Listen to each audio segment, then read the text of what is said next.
ఒకసారి గట్టిగా భగవన్నామాన్ని అనండి. అంటే కాస్త మనస్సు ఇక్కడ ఉండాలి. ఉన్నంతసేపు మనం జీవితంలో ఎప్పుడు ఉంటామో ఏమో, ఎప్పటికీ ఆ ఇండ్లలోనే ఉంటాం. ఈ ఋషి యజ్ఞం అయిన తర్వాత పితృయజ్ఞము, ఇది చెప్పాలో వద్దో నాకైతే అనుమానం. ఎంతమంది బ్రతుకున్న తల్లిదండ్రి కాలు మొక్కుతున్నారు దినాము. మొక్తాడు మావాడు దసరా పండుగ అయినాక పండుగ లేకపోతే ఆఖరి కొండు పోయినాడు పాలు పోసిగా దిగబాడు మొక్కుతాడు. వాడిని 6 మంది పట్టాలి.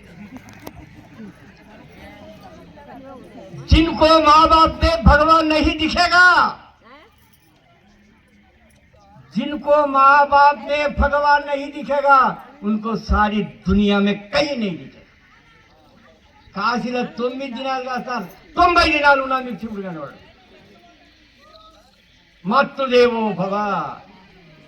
అందుకని భగవద్గీతకు వ్యాఖ్యానం రాస్తూ జ్ఞానేశ్వర మహారాజు అంటాడు, అమ్మా నీ రుణము తీరదమ్మా. నా శరీరం మీద ఉండే చర్మమంతా తీసి నీకు పాదరక్షలు చేస్తే నన్ను కనడానికి ఒక్కసారి పడ్డ బాధకు సరిపోదమ్మా అన్నాడు జ్ఞానేశ్వర మహారాజ్. అరే 9 నెలలు నిన్ను మోసి కడుపులకింత గోలి మింగితే 30 మాట ఆపరేషన్ చేయాలి. ఇప్పుడు దూడలేక నిన్ను 9 నెలలు మోసి తన రక్తాన్ని పాలుగా మార్చి వంకాయ తింటే నీకు దగ్గు తగులుతుందని కారం తిన్న ఆ తల్లి వాడు ఎప్పుడు చెప్పిన అత్తగారి మాటనే మాట్లాడతాడు. అమ్మగారి సంగతి మాట్లాడతాను చుట్టూ. ఫోన్ చేసిన అత్తగారు చేస్తాడు. వాడు అమ్మకి చేయొచ్చు కదా, అమ్మ నువ్వు బాగున్నావా. తనయుల సద్భాషణములు జనకుల కుంకర్ణ యుగల సద్భూషణములని ఇది ఎవడో అనలేదు. హిరణ్యకశ్యపుడు అన్నాడు ఈ మాట. రాక్షసుడు అన్నాడు. తండ్రి దగ్గర కూర్చొని, నాన్న నువ్వు చాలా కష్టపడ్డావు, మా కొరకు భూమి కొన్నావు, ఇల్లు కొన్నావు, చేసినావు, ఇక నువ్వు చాలు. అమ్మ నువ్వు నా కొరకు కష్టపడ్డావు, ఇక నువ్వు మా అమ్మకు నిద్ర పట్టదే, అందుకనే తెల్లదాకలేస్తుంది, నువ్వు అనుకో. ఈ కొడుకు పెండాంతో చెప్పే మాట. మా అమ్మ గట్టిని చేస్తుంది మబ్బుల. ఆహా ఏం కొడుకు రాను.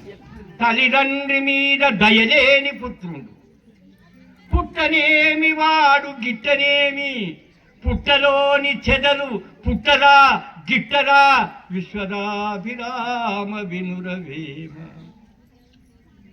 ఇప్పుడు ఏడిస్తే ఏమొస్తుంది, చేతులు గాలిపోయినాయి.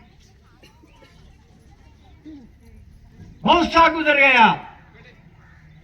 అందుకనే ఉపన్యాసం పెళ్లి కాని పిల్లలు సంతానం కాని వాళ్ళు వింటే అచ్చం ఆపరేషన్ అయ్యి ఇక రేపే చచ్చిపోతామంటే మేము ఉపన్యాసం మేము చెప్తే ఏమొస్తుంది, మీరు ఇంకేమొస్తుంది కొడుక.